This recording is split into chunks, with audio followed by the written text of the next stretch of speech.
All right, Matt. Thank you so much for being with us tonight. Sure, my pleasure.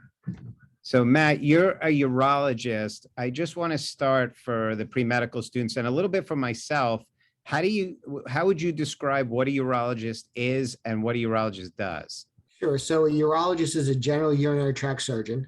So we do both medicine and surgery of the urinary tract. That includes anywhere from the kidneys, the ureters, the bladder, prostate, anything where urine comes out, we take care of, including the testicles.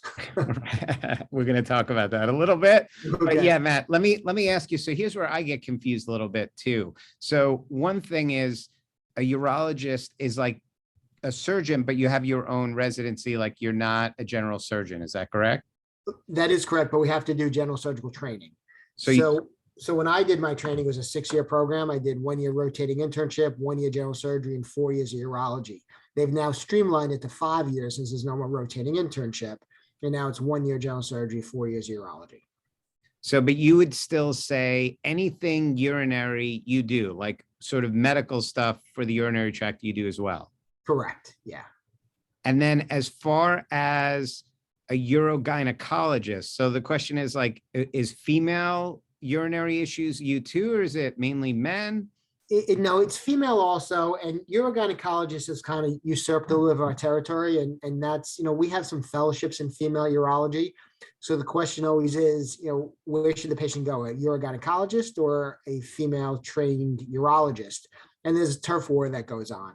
And the gynecologist will refer to the urogynecologist, the medical guys will refer to us. So, but if you do a fellowship in female urology, you're just as well trained as a urogynecologist. Now, in general urology residency, we do also learn female urology, so we do have some of that as well. And I want to come back and talk about this with you again. I think I mentioned, but you do fertility also, is that correct? We do, yep. So men, mostly for men and men that are having erectile problems and problems having children from a male perspective, that would be the urologist. That's correct. So a lot of stuff. You guys take care of a lot of stuff, right? We do. Yep. Cool. All right. So tell me, Matt, tell me a little bit like what time you open your eyes in the morning and what your typical day looks like, and maybe an idea of some patients, general idea of what type of patients you would see. Sure. So my typical day is I'm up at 6. I try to hit the gym before office, go to the hospital, do rounds. We start the office hours at 8. We usually go to 5. Then I'll go back to the hospital if there's anything left to do, and then home to do meetings and podcasts. Awesome. And we're happy you're doing it. But so surgery, like when do you do your surgeries? Are those in the office? Are those in the hospital? There are the procedures we do in the office, but they're non-anesthetic. The surgeries we do in the hospital or surgery center, I personally do every other Wednesday, the first Friday of the month. Those are the days I pick for surgery. And then of course we have to squeeze any emergencies that may arise. And other urologists do it differently, but that's what I. Oh, Matt, I lost you. Can you hear me? Oh, I lost Matt. I think I lost you for a sec. Bring you back. Did you hear what I said? No. Okay. I'm just going to ask you to talk a little bit more about, I think I lost you when you said you go to the hospital on Wednesdays or something. Okay. Yeah. So I do 2 Wednesdays a month and 1 Friday a month. So I designate.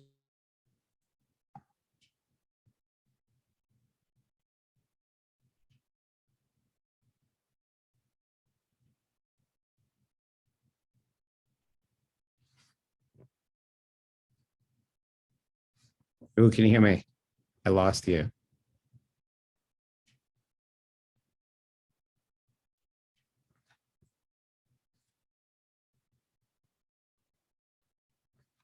I lost you again. I'm so sorry. That time was my fault, I think. Okay. All right. So again, I'm so sorry. So That's 2 okay. Wednesdays a month and 1 Fridays a month. That's where I lost you. Right. So I designate 3 days, 3 full OR days a month, and then I'll squeeze in emergencies as we need to. So now procedures, can you tell us a little bit? Would you say like if you're in the office, are you doing like a mix, and then procedures would be like cystoscopies, without getting too gory or too detailed where everybody's like, oh my God, don't talk about that. Like, can you tell us a little bit about what you do in the office and then what types of surgeries? Sure. So in the office, procedure wise, we'll do cystoscopies with no anesthesia. We'll do urodynamic studies. we'll remove, some simple cysts or, simple excisions, drain and abscess. But the surgical procedures are bladder tumors, prostate cancer, ureteral stones, renal stones, anything more major that needs anesthesia. That's awesome. That sounds really cool. So it's a good mix, urology, right? You Yeah, do some medical and you do surgery and procedures. correct. That's cool. Awesome. So now here's the little piece that I wanted to talk to you about. So there was a comedian that I know we talked about this a little bit, who had a little skit where he saw a doctor and basically he went in, he was having some fertility issues, and then he said he went into the operating room, got 3 little incisions, and had an operation with a DO. Right. So can you just forget the whole joke? How would something like that play out? Okay, so a man's having fertility issues. Again, I assume you can kind of guess what he may, or kind of have a differential of what he may have had. Can you run me through, he would come into your office and how that would go, what tests he would have, and then what surgery? Sure. So if a man comes in with infertility, the first question is, how long has it been? Some guys freak out. They can't get their wife pregnant in a month. That's not real infertility. We want at least a year's worth of trying, unprotected sex. Now, if that's the case, then they're deemed infertile. And the first test we do is a semen analysis, because if they have a completely normal semen analysis, it's most likely a woman issue, or it's just not working for whatever reason. Now, the semen analysis is going to lead us down a path what the next test will be. On the first visit, we'll also do a physical exam, and what we're looking for is a varicocele, and that's what that comedian was talking about. And if you guys remember, a varicocele is like a bag of worms in the sac. And a large varicocele can cause testicular atrophy and can cause infertility. So if a man has a low sperm count and low motility and a large varicocele, one of the potential things we could do is a varicocelectomy, which is a surgical procedure. And it's an inguinal incision we make, and we clip off the veins that go down to the sac. And that doesn't really change the appearance of the varicocele, but it does increase the fertility parameters. But that's just, a very small microcosm of what infertility could be. It's just one issue. So, but the person wouldn't come into your office and then drop their pants and you would say, okay, that's what it is. We'll just operate on you right here, right now.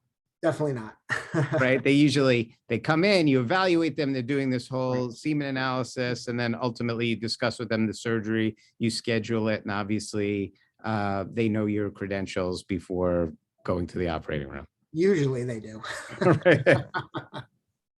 All right, Matt. So we're going to go back a little bit, and maybe can you tell us when you decided you wanted to be a doctor, and a little bit about college and applying to medical school? Sure. So I really can't remember not wanting to be a doctor. Like a lot of little boys want to be a fireman or a cop. I always wanted to be a doctor. I don't really know why, but I did. So that was always my goal. And in high school, I volunteered at the local hospital. I became a lifeguard. I did first aid. It was always my goal.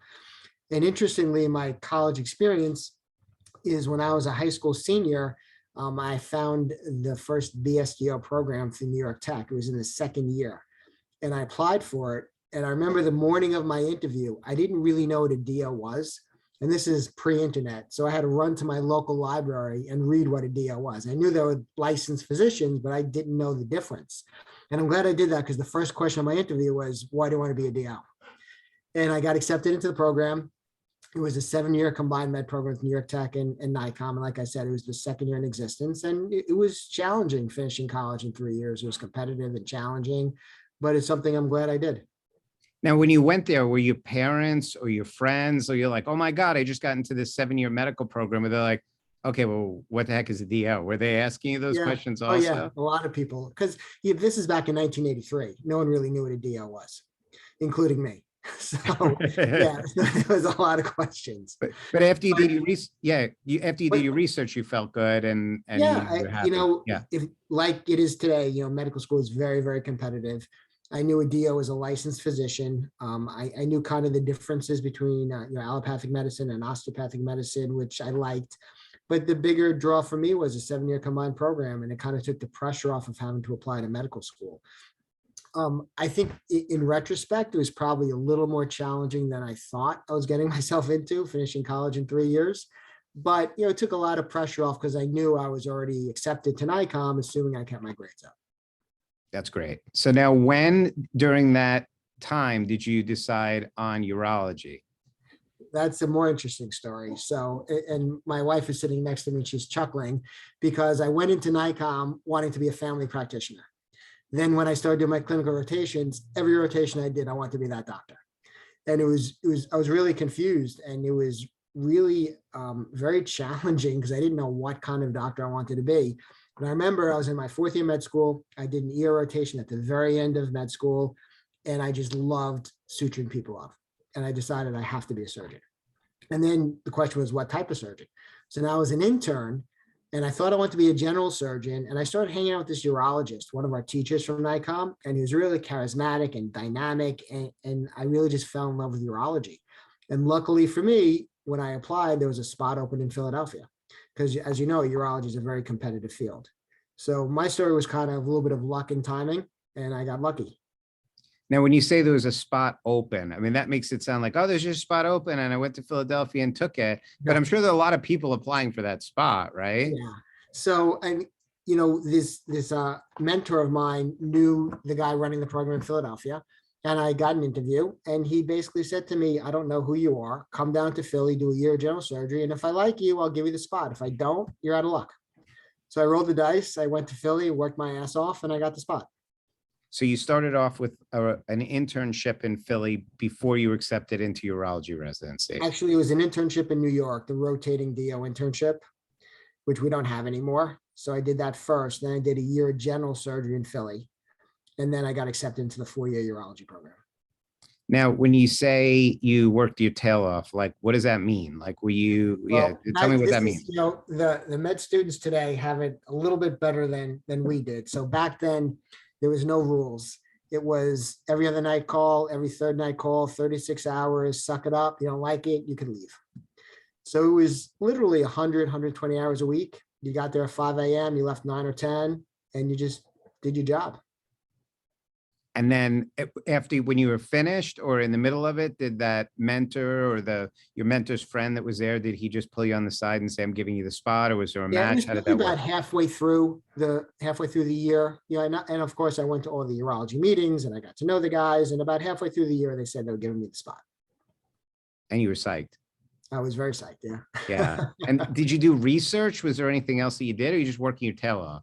I really didn't do research. There wasn't a lot of opportunities back then in osteopathic schools. So that wasn't something we really did back then. You know, I did well on my board scores, and you just worked your butt off. That was really what they wanted you to do. Right. And now that program was all DO, is that correct? Or were there any MDs there? Nope, it was an osteopathic program. So there was no worry that maybe they were gonna have a prejudice against you because there were only DOs in the program. Correct. I'll tell you, I think this whole ACGME merger is a detriment to our profession, because I think, you know, back then, you know, this is going back to I graduated med school in 1990. It was very, very difficult for a DO to get an MD urology residency. So I was able to apply to DO urology residencies with a level playing field. You know, I was competing with other DOs. Now, you know, NICOM's come a long way. It's a great school, but it's not Cornell, it's not Columbia, it's not Yale, it's not Harvard. And those are the kids you're going to compete against for urology and dermatology and orthopedics and the really high level residencies. And I think it's going to hurt our profession. We'll see how it goes, I guess, right? Yeah. So asking you, my next question is, so you finished your urology residency and now you're looking for a job. So what was that process like? So at the time, I finished urology in 1996. There wasn't really a lot of job offers in New York. So I took a job in rural Ohio because it sounded good money. I was there about 10 months and I ran back to New York. That was it. What was wrong? Like, why didn't you like the job? What didn't you like about it? Grew up in New York, trained in Philly. You know, you go to rural America and it's really an eye opener. It's just a different way of life. And it wasn't something I was used to or something I wanted to continue to do. Medicine there was fine. There was nothing wrong with the job. It was really just the town I was in. It was a town of like 18,000 people. It was like Doc Hollywood. You know, I was the new doctor in town. Everyone knew me. Everyone, you know, knew where I went every night. And it was a little claustrophobic. So my mentor from New York in 1996 was not looking for a partner. In 1997, he was. So I came back to New York, joined the group, and I've been here 25 years. Amazing. And now, just to give context to the listeners, there's sort of a urology mega group, right? So you're part Yeah. of a very large group. Yep. So in 1997, I joined two guys. In 2006, we joined this mega group where we started with 30 doctors local. We've grown to over 100, and we're one of the largest groups in the country. And we encompass Suffolk, Nassau, Queens, Manhattan, Westchester, White Plains. And that's, we're called integrated medical professionals. And in the interim, my senior mentor retired, my middle partner passed away, and I'm now the senior partner in the division. Amazing. That's pretty cool. Now, I mean, my big question at the end, I was looking for a DO urologist to interview because there were some requests, and I'm like, obviously, I'm very excited that I found you, but there's a list of like 5,000 doctors in your group, and I think you're the only DO. So my question on that is, has that affected your career? Do people ask you about it? And not really at this time. And in fact, in our big group, we have two other DO urologists. One is out east, and a new guy just graduated. He joined our group too. But for many years, I was the only DO urologist. For many years, I was the only DO urologist on Long Island. But early on, it did affect me in certain ways. When I was in medical school, we couldn't do rotations at LIJ or North Shore Manhasset because they wouldn't allow DOs in the building. So there was a lot of prejudice back in the late 80s doing rotations. Like I said, it was almost impossible to get an MD urology residency. So I did a DO urology residency. When I came back to New York, I was actually the first DO trained urologist to apply for privileges at LIJ. And they didn't really want to give them to me, but they really kind of had to at that point. It was 1997. So there was a little bit of prejudice, but it didn't really affect my career trajectory because there was a lot of DO family practitioners that supported me. And then over the years, it's become, more and more open between MDs and DOs. So I can't really say it adversely affected my career, but there were challenges early on. Now, has any patient ever come in like Hassan Minaj and say, listen, I have this like thing on my testicle, I can't have kids, and I'd like you to fix it, but what the hell's a DO? Once in a blue moon, a patient will ask what a DO is, but it's rare. It's very rare these days. All right, Matt, listen, we kind of flew. Let me ask you one more question. So can I ask you some personal questions? Is that all right? Absolutely. Yep. So tell me about your wife. What is she a doctor also? What does she do? No, she's a nurse, and she was my high school sweetheart that we met when we were 14 years old, started dating at 16. And we've been married now coming on 33 years. So does she find it difficult being married to a doctor? How is your relationship? Is it easier because she's a nurse? It's way easier because she's a nurse. I mean, she gets it. She gets all the dinners that we have to miss, or just last Friday night, we had dinner plans and I had an emergency. I had to go, and she gets it. She's so cool with it. And I think it helps being a nurse because she knows medicine, and she knows that I'm not just bailing because I don't feel like going out with her. I'm bailing because the patient needs me. And then when you went, go ahead. I'm sorry. It really helps that she's in medicine. And the fact that, you went to Ohio and you did she go with you, or she forget it, I'll see you next year? No, she did. She was kind of excited about it. She thought rural America would be fun. And, I was doing very, very well out there. I was the only urologist in town. So I was busy from the get-go. And I was kind of struggling. Should I come back to New York? Should I give it some more time? And she made it simple for me. She said, I'm going back to New York. You do what you want. So funny. So yes, that was the end of the question, right? Yep. Matt, our grand finale question, my last question for you is, what is the best piece of advice that you've been given from someone else that you would pass on to our listeners that helped you along your career? I think the best advice I got is someone told me, pick the specialty you love. Don't look at the monetary rewards. Don't look at the lifestyle. Pick what you love, because if you love what you do every day, you never work. That's awesome. That's awesome. Matt, listen, thank you so much for your time. I really appreciate you hanging out with us. Sure. My pleasure. All right. Have a great night. Thank you. You too.